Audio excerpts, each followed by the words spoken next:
some very good players in the mix. Like we're all too experienced now to sort of start saying that, you know, if you win this, you're going to be favourite for something else. And it's just great to be in good form. You know, I think we've both shown that this week, and there's a lot of guys playing well at just at the right time of year. And I think this is a record win for the Welsh Open, 9-1. Grief. I didn't know that. Listen, it's, you know, on another night you'd be out here and we'd be here till 1 a.m. You know, I said last night about the match with Yan Bintao. I don't want to say it was a long match, but there was a birthday halfway through it. Like, you know, it was.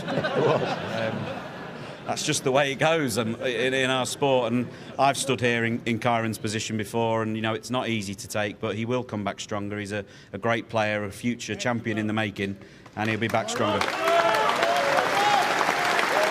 Well, Shaun, many congratulations. You've got a few hours to celebrate now, so enjoy the evening. Ladies and gentlemen, your 2020 Welsh Open champion, Shaun Murphy.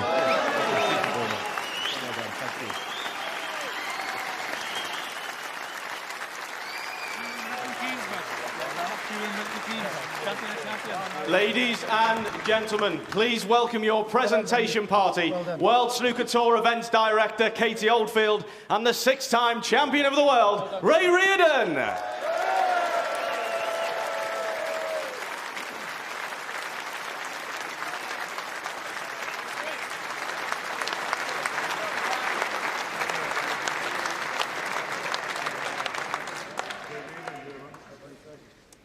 First, receiving £30,000 and the runners-up medal, Kyron Wilson.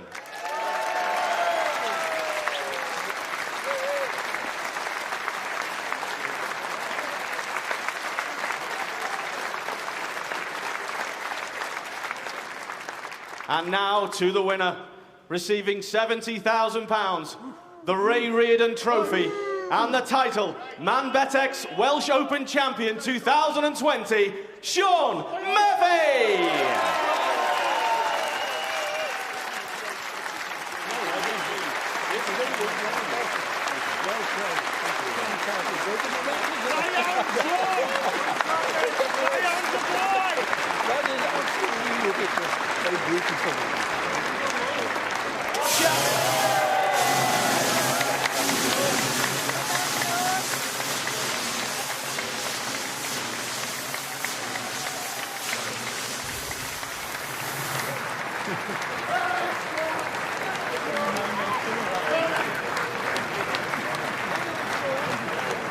Yeah, Ray Reardon. At points last season in saying this is the worst campaign I've ever put together.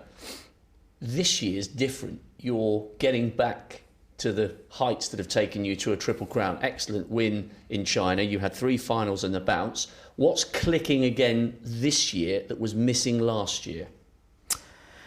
I think it's difficult to put my finger on one thing. But I sat down at the end of the season and at sort of the start of this season and tried to work out what aspects of my life from a more holistic point of view, all of the things I'm involved in and a couple of other business interests that I have. And I was a player commission representative. I was a board member of the WPBSA. You know, I was only practicing 4 or 5 days a week, not on a Saturday. You look at all of these things and think, right, which of these things are helping me? Which of these things are potentially hindering me? What can I do? What can I do differently here? If I keep doing the same thing, I will keep getting the same result. And so I changed literally everything. I now practice more. I practice on weekends, which I've never have historically done. You know, the winning trophies. The trophies don't know that it's a Saturday, so I'm still going practicing. I'm very lucky to have a very supportive wife and a very, you know, someone who enables me to go to do these things. I resigned from the WPBSA board reluctantly, and I resigned from the Players Commission again reluctantly because I considered it a real honour and a privilege to represent this game and represent my other members and try to make this game better for them. And you kind of take a view on what's adding to your life and what isn't. What's a distraction and what isn't. And that's probably holistically the sort of way I've gone about it. It sounds to me as though you recognised you were being spread too thin. Because also, apart from all those commitments, you're trying to be a father and you're trying to be a husband. Yeah, very difficult. You know, and if you could give 100% of your life, as I did as a young boy, to snooker, I had no commitments, no responsibility, that's great. And as you get older, you amass these, ultimately, they're things that distract you from that goal. But they're obviously much more important, having children, being married, relationships, all of those things, you know, trying to hold down. It's all very important, but it all just nips away at how much energy you can put into what's supposed to be one of the most important things in your life. And with some very strong words of sometimes quite confrontational, but, you know, people who were trying to help me.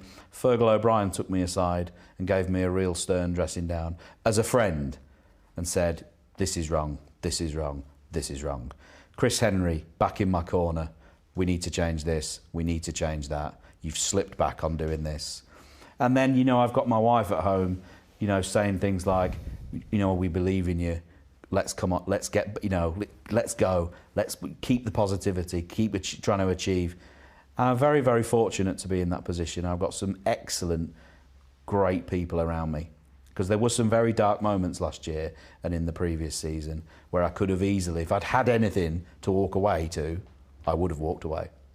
So therefore, how satisfying was it to take your first ranking title in just over, 2.5 years, and in a decider against Mark Williams? That could, from what you're saying and the position you were in at the start of the season, that could turn out to be a highly significant victory when we look back on your career in many years' time when you've retired. I went back to my room and had a good cry. Really? Because there were some times last year and in the season before where I really considered my future as a potential winner of snooker tournaments. Yeah, I would have kept my tour card and I would have stayed on. But there's, you know, when you rock up to an event, some people are just looking for a paycheck, whereas some of us are looking for trophies. And there was a while there where I really had to look myself in the mirror and say, do you think you can do this anymore? Or have you become one of the many? And that was a very uncomfortable conversation to have. And I had it with other people. And their belief in me was probably what carried me through, because my belief in me had gone. My get up and go had gone up and gone. And their fire, their belief really kicked me up the backside. And I owe it all to those people I mentioned. He's the magician, Shaun Murphy! Absolutely thrilled to be in the Welsh Open 14 years after my first attempt at winning this great tournament. It would be an absolute thrill to lift that wonderful Ray Reardon trophy. I think, you know, we're all here, we're all trying to win, and I think if you can't get yourself up for a final of an event, you know, then you're definitely in the wrong job. I can't wait to get out there and play. I'm really excited to be in another final, and hope I win. To be here. Absolute snooker. A great pleasure indeed. Brilliant. Especially with two of my Welsh compatriots. Well, you've been talking, Fantastic. you've been chatting away through I'm that so little excited feature. because I didn't know they were here. More excited to see these two than you are to be sat down in the arena. Where's Mark? Where's Mark? We want Mark here now, and that'll be nice. Yeah, well, he went out early in the week, didn't he, Mark Williams? Yeah, that was quite a surprise. Yeah. Really. What have you made of it? Of what? The tournament so far. Oh, fantastic. Lovely. Yeah. Well attended. Standards are very high. I think the standards are growing up, actually, yeah. You think the standards are going up each year? In parts, you know, yes. Sometimes they have a bit of a poor run and then things go amiss, if you like, and they start hitting the balls instead of stroking it. Pressure comes in from the tournament itself and television and the people.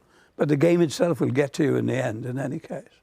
What a game. Yeah. Do you play? Shaun Murphy, I do a little bit, but not to the standard of these guys here. And we Well, very badly, in other words. Well, we see Kyrie Wilson up here in the practice session, and well, very badly. I'm Yeah, sorry about that. I shouldn't ask you a question. No. That's wrong. I beg your pardon. No, that's fine. When you watch these players today, Ray, and you've sat in the audience there watching the first four frames there, how's the game changed since your era to what you're seeing today? Are players more aggressive? Are they better long potters? Do they play long pots differently?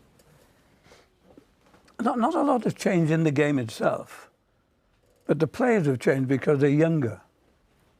I mean, if you go back to my A days, well, I mean, when I won the world title for the first time, 1970, I mean, I was 38. I mean, they're winning the world title now at 18, 19, 20, and all sorts of ages. and they come in through in droves, not just 1 and 2. So, yeah, the game is progressing wonderfully, I think, yes. I think that introducing this type of play, with the star table, and they're always playing on it year in, year out, and every tournament they play is on that type of table.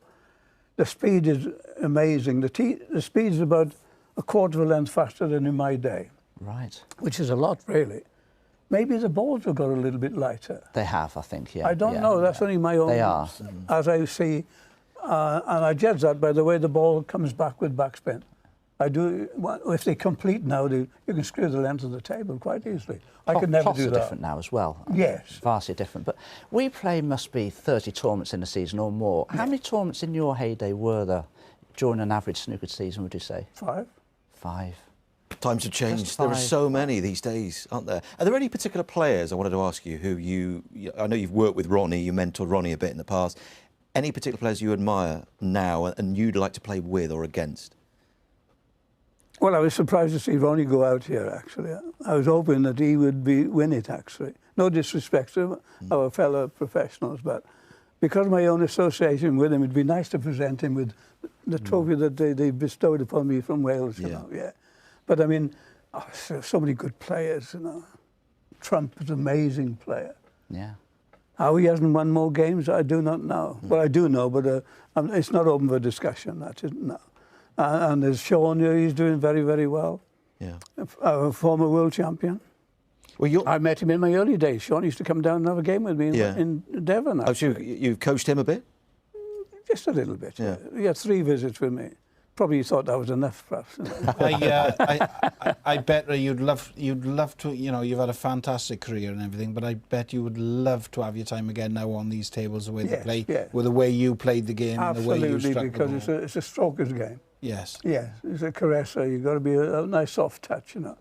If you notice today with Kyron, every ball he missed, he attacked. On the opening shot into the corner pocket. We said that instead of stroking, he's hitting the ball too hard. He always does with the long game. He is a hard hit of the ball, and we've seen that there today. When you bring a hit into your action, your cue ball hits the ball fatter than you normally would judge it to hit, you know. So it pushes into it, in other words. You'd have to allow a fraction off to allow for that push into the ball.